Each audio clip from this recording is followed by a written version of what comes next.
Welcome to Ren Behind the Practice. I'm Sophie Campisi. I'm a holistic business strategist, and I spend a lot of my time in conversation with practitioners, coaches, and healers about the behind the scenes of their businesses. What I started noticing is that some of the most honest, important conversations about building a practice are happening quietly, one-on-one, behind the scenes, and often in isolation. Most practitioners are incredibly skilled at the work they do with their clients, but very few of us were ever taught or trained in how to build a successful startup business. And suddenly we've been left to figure it out on our own. This podcast exists to bring those conversations forward. The dreams, the uncertainty, the highs and lows, the recalibrations, and the messy middle. My hope is that by normalizing these conversations, we can soften the stigma, feel less alone, and start closing the gaps together. Today's guest is Thy Da Meas. Thy Da is the founder of the On Fire, Not Inflamed movement, where she helps high-achieving women stop the internal power leak that leads to burnout and hair loss. She's obsessed with showing leaders how to grow their businesses without redlining their own hardware. Thy Da, it's great to have you here. Thank you so much for showing up and having this conversation with me. Thank you for having me. I'm excited to have this conversation. Before we look behind the scenes today, can you share with us a little bit more about the work you do? So, I'm a coach for ambitious women. I help them, like you said, to be able to chase their dream and not have their body burned down. So, I do that primarily with a nervous system regulation, using breath work, using teaching them to be present, and also energy medicine. And just basically teaching them to bring safety back into the body so the fight or flight system is not always on, which can lead to burnout and all sorts of ill physical ailment. Yeah. How long have you been doing this type of work? I've just pivoted to this recently. Recently, before then, I was just working primarily with a mother to help them achieve the life that they want. And then a recent encounter with autoimmune got me pivoted to nervous system regulation, just so that I can so my body can still sustain the heat that required to run a business. Yeah, Do you primarily work with people one-on-one? yeah. I focus mainly on one-on-one at the moment. Yeah. When you look ahead to the next 6 to 12 months, what goals do you have for your work and for your business? I'd like to reach to an income goal that can eventually help me leave my current job. So about 70, 80K a year. And also to be able to spend, have the extra time, like to spend more time with my kids and maybe hire a little bit more help so that I can focus on my business and do the things that really that I want to do and bring me joy and just enjoy life a little bit. What do you feel like it's going to take for you to get to those 70 to 80K years? Like specifically, like what is that going to look like in your business? More clients, of course, it's going to be some Hmm. steady, consistent clients, but what do you think it's going to take to get to that point where you're able to get that steady flow of clients? Or do you Um, feel like you're guessing? well, I think for me, I do have strategy. We all have a lot of strategy, and it's just a matter of taking action, being consistent with it, and continue to show up, even though you don't necessarily see the result yet. And that's where I'm really passionate about because I'm also practice because that's where a big part of it, nervous system comes in because then a lot of time when you don't take action because the body doesn't feel safe. So I practice a lot in my day to day, even in my business, because sometimes you feel like, for example, outreach, right? Sometimes it can get scary for me particularly. So so then that's where you like I have these tools that I use to like just calm myself down and let my body know that it's safe to reach out to somebody. And that's how I stay that's what's gonna help me stay consistent and do what I have to do, even though sometimes it may not feel like it's happening. So just taking action because I feel like a lot of people have the strategy, they know what to do, but it's just taking the action to to do um, to do what needs to be done to reach that goal and specific action that actually make you money, right? Because a lot of us too, sometimes we can get caught in taking action that are not necessarily going to help us, just more of something that, oh, we accomplished something. Yeah. How do you, or how have you in the past, discern between the action that's actually meaningful, action that is going to move the needle or actually make progress versus action just for action's sake? Well, at the moment, I do have a coach too, so they help me stay on track, and I do run it by them. And there's also fellow coaches that we meet together and we share ideas, and we like when we go off track or we do something that doesn't necessarily, for example, I was like working on a website and nobody goes there. So yeah, it's just having a community of people who are going after the same thing and also support because, we as coaches, we support people, but we also need support because all of us have blind spots, right? All of us have these internal dialogue or internal programming that makes us take certain action and just to have a supportive community, another coach to help us let us know when we're like going off track. I think that's really important. Totally. You brought up the website thing, which is it's funny, but it's not, I don't know if it's, maybe it's starting to get talked about more, but it's one of the biggest myths, especially for people in our industry, solopreneurs, this obsession with, oh, I need to get the website. I need to have my website. I need to have it perfectly done. And it is, it's one of the least important things to have done, especially at the beginning, especially while you're still validating, because like you said, people aren't going there. It's just, it's not like it's no longer a sign. I think maybe there was a time where like if you had a website that meant that you were more legitimate, and it's just not that way anymore. Anyone can make a website. And so, however you were able to get that reflected back to you, whether it was your business coach or other people in your coaching group, it is really valuable feedback, because so many people get hung up on website.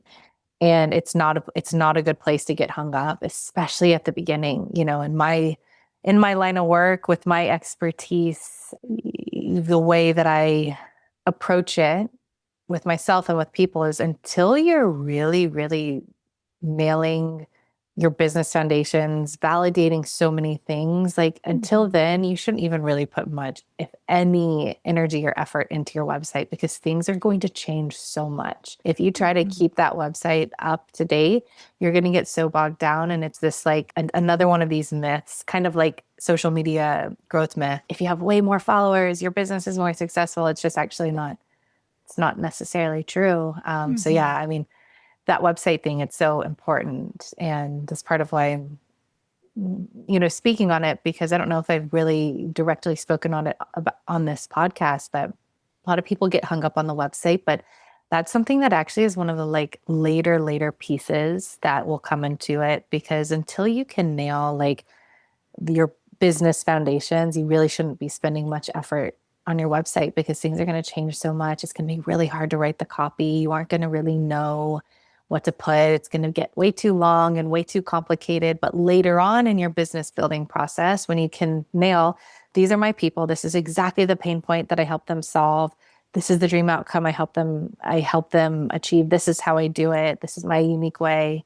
Until you can answer all of those things on a single doc, one page, Mhm. it's like it's too soon to focus too much time and energy on the website because we're not really in like a kind of stopping place of the business. And the website then will be really hard to do until like much later on.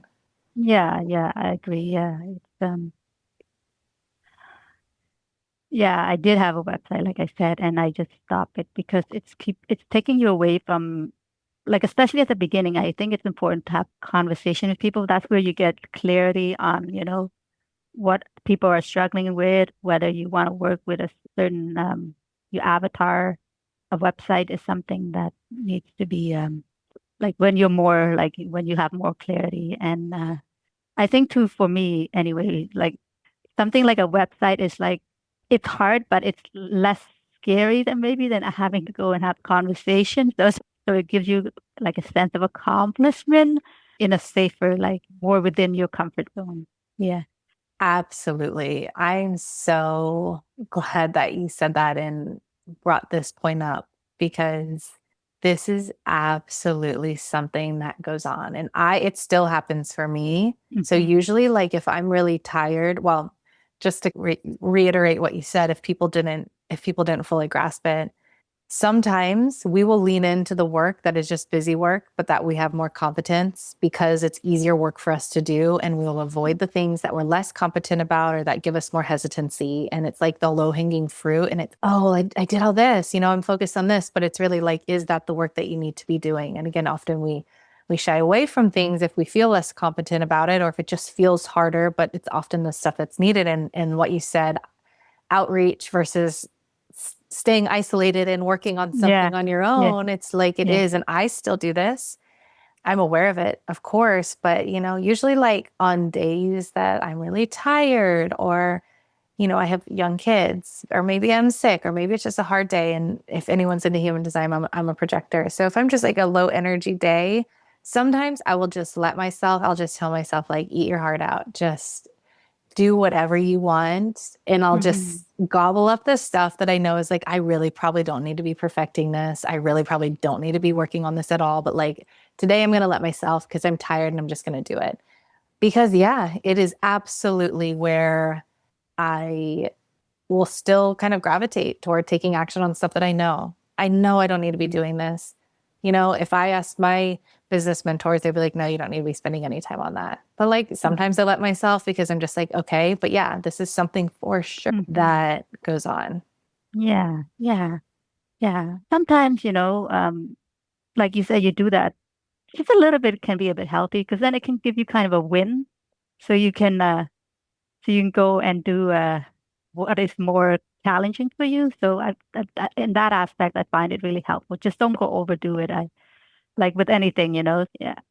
Absolutely. It's so true. And maybe that's part of what is going on fundamental on those days when I'm like, I'm Hmm. tired. Usually for Hmm. me, it's like getting on Canva, right? Like I love it. I'll get on Yeah. there and I'll play with the colors and I'll redo this design and I'll like stuff that is not important, and it's not going to make a difference. Like, so often we think, oh, we're not getting clients. So I just need to perfect this graphic. It's like that is Mhm. not at all why people are engaging with our work, but Yeah. it's, Yeah. it's the low hanging fruit. So yeah, so true what you said and really wise. Like sometimes we do just need the wins, lean into where Yeah. we're competent to get those wins, to build our confidence back, to rebuild our tanks a little bit before going Mhm. off and doing something where usually we're less competent or it's causing us more hesitancy and it's going to take a lot more energy and effort and willpower and getting out of our comfort zone and being willing to be a beginner and not doing, a good job at it and gaining the competency and all the things. When it comes to some of the things, and you brought up, doing outreach tends to be harder, but you can talk more about that if you want, but what feels Mhm. hardest about putting these things into action to where you're getting that consistent client flow? What feels hardest or what feels most unclear or most uncertain to you in your building process?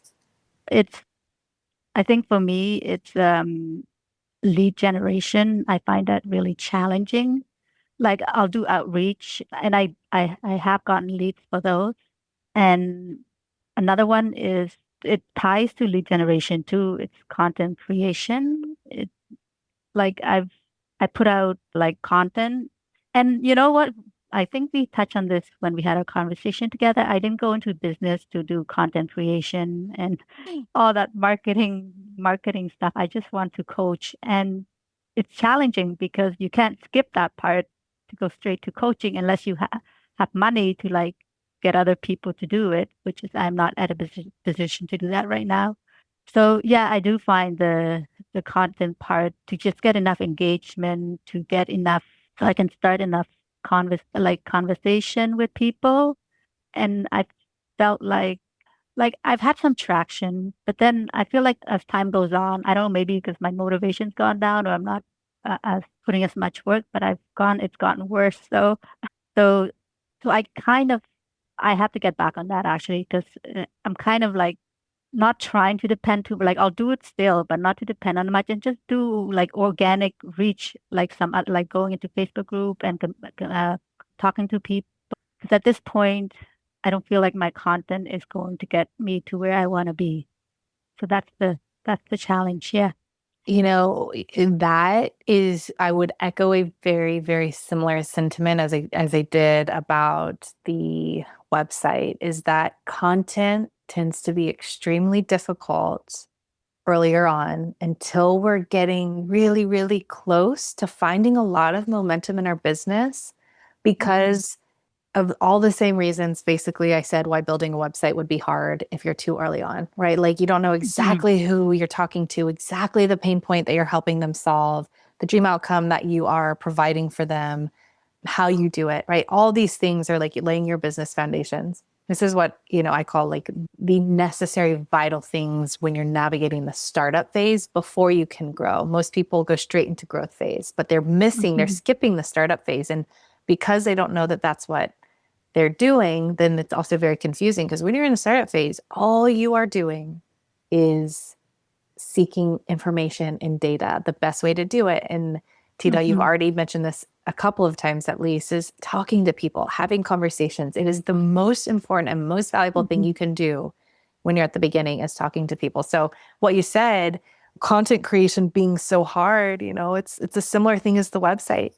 It's usually hard because it's just not fully time to really lean into it. Because until we're super clear and we know our people are there, we know exactly what they want us to say, like it can be a waste of time. Not completely, maybe, to kind of keep the energy out. I think that a good data point for people is to see that you've been doing your business for a long time and like for them to Hmm. see, even if you pivot 5 times Hmm. and, a year later, they look back a year and your content's a little different. I think it's valuable for people to build trust to just see like you've been there for a long time and you're doing something. So it's not to say that you don't need to worry about it at all, but I would say very similar to the website thing. It can be a low hanging fruit. And then people think, there's this myth of we need to be putting content out because if I put more content out, I'm going to get more clients. And it's actually the hardest place to build trust. And it's the hardest way to get really good leads at the beginning until you're later on. Hmm. Yes, later on, sure. But usually it's a little bit hard. And so something that you said, Facebook groups is one of the things that I absolutely, it's not maybe it's not people's first thought, but in my experience with myself and with working with other people is that that can be a really, really good place at the beginning to make connections, to have conversations with. Of course, organically, people will become clients at some point, but really, if your mindset is in the place of I'm just trying to find out more information so that I can nail my business foundations and get super clear. Facebook is a Hmm. really, really great place to build trust because people are engaging in a little bit of a different way, right? Like they're not Hmm. Yeah. there for blips like they are on TikTok or Instagram, for instance. Like they're there to engage a little bit more. If they're in a Facebook group, like they're reading longer posts, they're writing longer posts. It's way more of a two-way like community building and relationship building and trust building. So yeah, I think you saying Facebook, I think follow that instinct of yours. That's really, really wise because like you said, having those conversations, that's going to be the best use of your time. And and you said like the waning of the energy. My gut is that it's not so much that you're not putting as much effort in. It's that you need to keep nailing some of these business foundations. You mentioned you just had like a recent pivot. Getting more specific will help, but like Hmm. definitely lean into finding people in your target market and just sparking up conversations with them, learning, go in those Facebook groups, read those posts, get data. How are people talking about their problem? You mentioned autoimmune and how you help people. Like that's really, really like a great place. I would say if you're feeling like there's been a lull, like that would be a really valuable way to kind of like how would I describe this? Immerse yourself back right into Hmm. connection with the Hmm. people that you really want to help. Yeah, yeah, for sure. Yeah. Like Facebook group. is definitely because that's where the people hang out. And I've gotten a lot like more leads with the Facebook group and not so much with my content. But like you said, it still has to be done because like sometimes when you go into those Facebook group and then sometimes they get curious and they will look into your profile. So that's when the post will be more like you said, for trust and that you've been in business and that like an information like for them to know more about you as opposed to lead generation, which is sometimes something that you mentioned for later. So I feel like I feel like conversation is probably gonna get me there faster than waiting for my content creation skill to really get people. Yeah. And this is just, it's one of the things that most people think that it's content that's going to get them, uh, get their business to grow. And it's not actually. Mm-hmm. Only until a certain point will content Mm-hmm. really work to get lead generations. That's usually after you've already nailed product market fit, and nailing product market fit, what I call offer market match. You are basically at the very end of the Mm-hmm. startup phase. You're ready to go into growth phase. You've nailed it. You've validated all of the things in your business, but people just kind of have it backwards. So my point in saying that is just like you're not alone in that. You're not wrong for thinking that. I don't know exactly why we all think that, including me for many, many, many years. But even if we think of the basic, simple thing of when you're going into Mm-hmm. Facebook and you can go straight to a Facebook group. So you can go Mm-hmm. straight into a Facebook group that is like XYZ autoimmune for women, right? Like Mm-hmm. Mm-hmm. like that is a very warm, if you think, even if you aren't positive this is my exact target market, but you think like this is what you're at those beginning stages of trying to nail and validate your really clear, what I call zone of impact, then going to that Facebook group, you've already gone 90% of the way to finding your people. On Mm-hmm. Instagram, for instance, you put something out there, you have no idea where it's going. You don't Mm-hmm. have any control over like who's going to see that. So Mm-hmm. Mm-hmm. Yeah. you're 2% of the way, 1% of the way versus 90% with maybe less effort. If you go to Facebook and you type some keywords of your target market and you try to find Facebook groups that are in your target market or somewhere near it, you're already like I said, 80-90% of the way to finding people, at least to give you a lot of great connections, a lot of data points to learn more about it. Be like, oh yeah, I thought it was this, but it's not actually this. And it's going to guide you to the next thing and you'll get closer and closer versus again, the using Instagram, for instance, the Instagram route, oh, okay, I need to do content. I don't really know what to say. Then you're going to sit there and you're going to try to write a script and then you're going to do, and then you're going to put it out there and it's going to go out into the void and you have no idea Yeah. who's Yeah. going to see it because you have Yeah. no control over that. Then you're Yeah. like, so yeah, I mean, Yeah. your gut was, like whatever your gut or your intuition or your business coach or your business groups, whatever kind of guided you to already intuitively thinking this is probably a better route for me. I'm just reaffirming it because you already like knew what it sounds like and you're kind of like leaning toward that. I'm just reaffirming it for you. Yeah, you make a really good point. I never thought of it that way. Because yeah, the Facebook group, it's like people that are already there and I don't have to depend on Facebook. Because it's really I don't know who they're gonna show my video to, right? Yeah, skip the middleman if I don't know if that's the right. Totally. And just Yeah, yeah. when it comes down to like, a lot of us are, for lack of a better phrase, like time poor. We're solopreneurs, some of us working Mhm. other jobs, some of us with children and all the things that we have to do. And we're literally wearing all of the hats. So we can't just be Mhm. like, hey, marketing team, take this and run with it and go figure it out. No, like we are Yeah, the yeah. marketing team. So Yeah. if we are the marketing team and our goal is to find our people, we are going to really, really want to get as close to them as possible, as quick as possible. And basic content creation isn't generally the most effective way. Again, unless you're kind of further on, you're validated, and you already start to kind of have a people aren't really going to come straight from, like you said, they're usually not going to come straight from Instagram. They're going to come because you connected with them somewhere else. And now they're Mhm. following you and going to your page because they want to build trust. They want to see you in a different platform. It's a data point for them. They want to assess your character. They want to see what you're talking about. They want to see how other people are engaging with you. But it's actually very rare that someone's going to find you, especially in the early stages, Hmm. directly from Instagram, for instance. Like they're not usually just going to see a thing and start following you. It's usually going to be because they see you in a Facebook group and they see you chatting with someone, or they see you do a post Hmm. and like, wow, like that was really valuable. Let me check her profile. They click your profile, like, let me pop over to Instagram. That's how today's consumer, all the data shows that today's consumer works that way. And I've talked about this a lot on this podcast. Well, maybe not a lot, but a little bit. This 7-Eleven 4 kind of data point that Google did all of this research about like today's consumer. And what it shows is that today's consumer really wants, the metaphor that I use is more of a playground Hmm.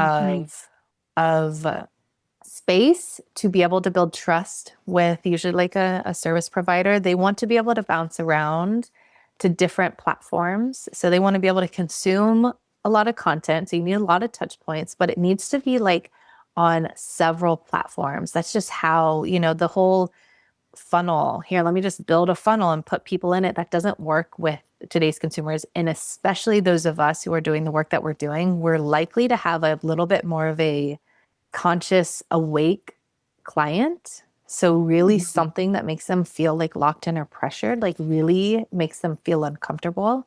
They want freedom to do their own work at having the ability to build trust with you before they like engage, especially. And that looks like being across multiple platforms. So, what you said, yeah, they'll engage with you on Facebook because they see you, and then they'll check your profile, and then they'll bounce to your Instagram and they'll kind of see what it's like there. And then they'll go to your link tree and see if you have a YouTube, and they'll click that, or they'll click your freebie. And that's just how that's just like that's just how today's consumer operates when they're Hmm. seeking to build trust.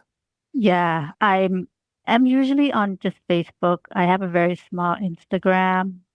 I have YouTube too. And I want to go into LinkedIn as well. I just don't know too much about it because I feel like that's where most of the one that are have the financial mean to pay me anyways are.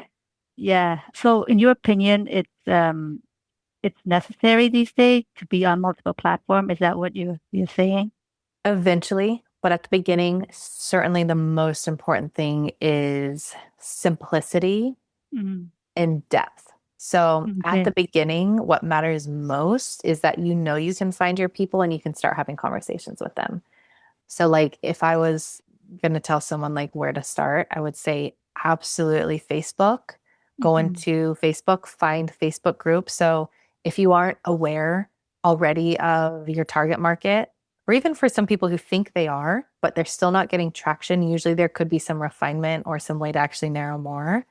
Get into Facebook and start finding groups, because also something that does is the thing that matters most when it comes to building a solid foundation for long-term success and longevity in our businesses and our holistic practices is your client. Your client is at the center of every single thing that you do. So one of the most valuable things that you can understand about your clients is how are they already talking about the problem. So when you Hmm. go Hmm. into Facebook, something else that gives you is how are people talking about the real problems? Because often what happens is once we get certified and we have expertise in our area of expertise or our modalities, or it's two or it's three or it's four different types of modalities, then it just shifts so much the way that we see the world, the way that we speak. And it actually kind of Hmm. like creates this gap between Hmm. us and then like where people are like at the beginning. And so often one of the things I tell people, one of the things that is, my area of expertise is I help people translate their gifts and their brilliance into real market demand, because that's usually the gap that we're facing is we've done all this work and we're really good at Hmm. what we do and we keep getting Hmm. better at what we do, but ironically, it tends to make the gap for Hmm. going back to finding our people like bigger. So, how do we navigate that back bigger? So, going to Facebook and looking at Facebook groups, one of the other things that does is you can see how people are talking about their problems, because a lot of times, Hmm. you might be like autoimmune or this, so maybe you have some ideas that are like, okay, I feel more interested in autoimmune. It's not moms now. Now it's like autoimmune. And, I had hair loss, and maybe it's hair loss. This is just the way you're approaching startup. You don't need to know. You just need to have a starting place. Then you could go Hmm. in Facebook and look for groups, hair loss, autoimmune, and then look to see what are these groups called, especially the ones where people are joining them a lot and that have a lot of, that's how people are thinking about their problem already. So they're thinking that way. That is gold for us as the practitioner trying to translate our work into what, Hmm. the behind the scenes business technical term would be like real market demand. We want to know where's the demand already. We can't wait for someday people might be interested in this. We need to find where they are No, now. no, So yeah. what are they going to now? What Facebook groups are they joining now? Where is their language around what their problem is? And so Hmm. that's why I would recommend someone for sure go to Facebook, look for those groups, not only for the data, but also because that's the warmest place that you'll get people. That means that someone has a problem. They're thinking about it enough that they're going to a Facebook group and they're That's joining the true. Facebook group. And then Hmm. if they're engaging with it, so if you're in there, then you see posts, someone's writing a post, that means that problem is painful enough for them that not only are they thinking about it, not only are they getting online and going to try to find support for it, but they're engaging. That means they're Hmm. comfortable enough or they're ready enough to start talking. And then you look, okay, well, who's commenting on other people's posts? Wow, this person's really engaged in this. If they're asking questions, this is the mindset when we are actually navigating the startup phase. No one's teaching us how to do this, which is why we're not doing it. So, again, you or anyone listening to us, you're not wrong if you aren't thinking about it this way. No one taught us. I didn't have this information for so long, 10 years, and trying to figure it out. But this is the way I would be approaching it because you're trying to find who's already there, right? Like you are trying to meet someone where they are so much to where from the point where they are to the point that they're working with you is as small as you can make it. Because if we do that work on the front end, it makes it so much easier to build. Does that make sense? Yeah, that's true. Oh, okay. You're floating for a bit there. I have been going to Facebook, but like you really, really solidify that action that I'm taking for me because I never really thought it being like warm lead. I just needed a way to actually have conversation with people because it was not happening through my content, right? So yeah, Yes. Yes, your gut, your intuition was guiding you to the right place. Like because conversations are the most important thing. So yes, like the yeah. business technical side is like that is a warmer lead. What makes a lead really warm in like a different way of saying that is like I just said, from the point where someone already is to the point that they would work for you, you want that gap to be as small as possible. That makes Hmm. everything right. Like part of what drains us is because we don't have these distinctions and we weren't taught how to navigate this vital startup phase to nail offer market match to then go into growth phase. Because we weren't taught that, so much of what is going on is we haven't done that work to get us really close to our people. So when we're doing all of the work to get out there, engage with people, they might be such a cold lead. And that is part of that tension and that what's going on is we don't know it. Wow, why is this person ghosting us? Why is this Hmm. person not engaging? What I have it's so Hmm. great, but they're not really. It's just actually because we're approaching business wrong. And that's part Yeah. of it. It takes a hit on our confidence because we're not sure, why is this happening? That's Hmm. Hmm. exactly what's happening is no one's taught us how to navigate the actual startup business building process. So then we're going out there and we're engaging with people that might be super, super cold leads, but we know they have the problem, Yeah, right? yeah, yeah. But they might not know. Okay. If they don't know Hmm. that they have the problem, that is not Hmm. someone to want to be engaging with. Okay. They might not No, be no. taking action that's also, this is the type of thing. Again, we weren't taught this. Hmm. And so this is part of what's happening is we're engaging with people out in the world that are just super cold leads, not in like a gross business technical, but just No, no. generally like, hey, we want people that are engaged because that's going to make everything flow. That's how, again, it all works. But because, again, we weren't taught this, we're out there in the world doing the hardest job, which is basically trying to convert super, super, super cold leads to being clients, which is not only really hard, almost impossible to do. Well, it is impossible. No one's going to convert really usually unless it's like a friend or a family, and then they're going to do it and it's going to get kind of awkward and weird because they were a cold lead actually. And so but it also is uncomfortable for us who are genuinely caring about the work that we do, and we're awake and we're conscious and Mhm. we're energetics and we can feel Mhm. thoughts and energy. And so this is an unenjoyable way for us to also approach it, and it just doesn't work very well. Yeah, yeah, recently too, like I think you touch on something that I'm like before I would get really feel really bad and get offended like when people are not they're not coming jumping on a call with me, or they like a lot of resistance. But now I came to accept and realize that some people just don't know that they have a problem, or they're not ready. And my job is not to convince them. My job is to go and find people who do know that they have a problem and they're looking for a solution. And that takes far less energy to do. Yeah. Absolutely. Absolutely. It's but again, because we're not being taught this, Hmm. it's we're missing it. If you could wave a magic wand and have one thing solved or fixed for you in your business building process, what would that be? One thing sticks for me for my business building process. Yeah. I think it's the same thing, the whole getting lead things, because I do love to coach, and just to get more people on the call with me and to be able to feel like I'm helping people, because it's the frustration that that there's a lot of people out there that needs our help, like the coaches, and it's just the barrier from, that is preventing us from getting to them, and letting them know that it doesn't have to be like that. There's a way, there's a way out. They don't have to suffer. So again, I guess it comes to lead generation. Yeah, that's always my think. If the lead generation becomes like effortless, or it's just not something that I don't have to worry about, that'll that'll be perfect for me. Tida, thank you so much for joining me today to have this conversation. And if you're listening, if any part of this resonated, you're in the right place, please reach out. I want to hear from you and I want to connect. And if you want to reach Tida directly, the links to her personal Facebook page and her Facebook group are in the show notes.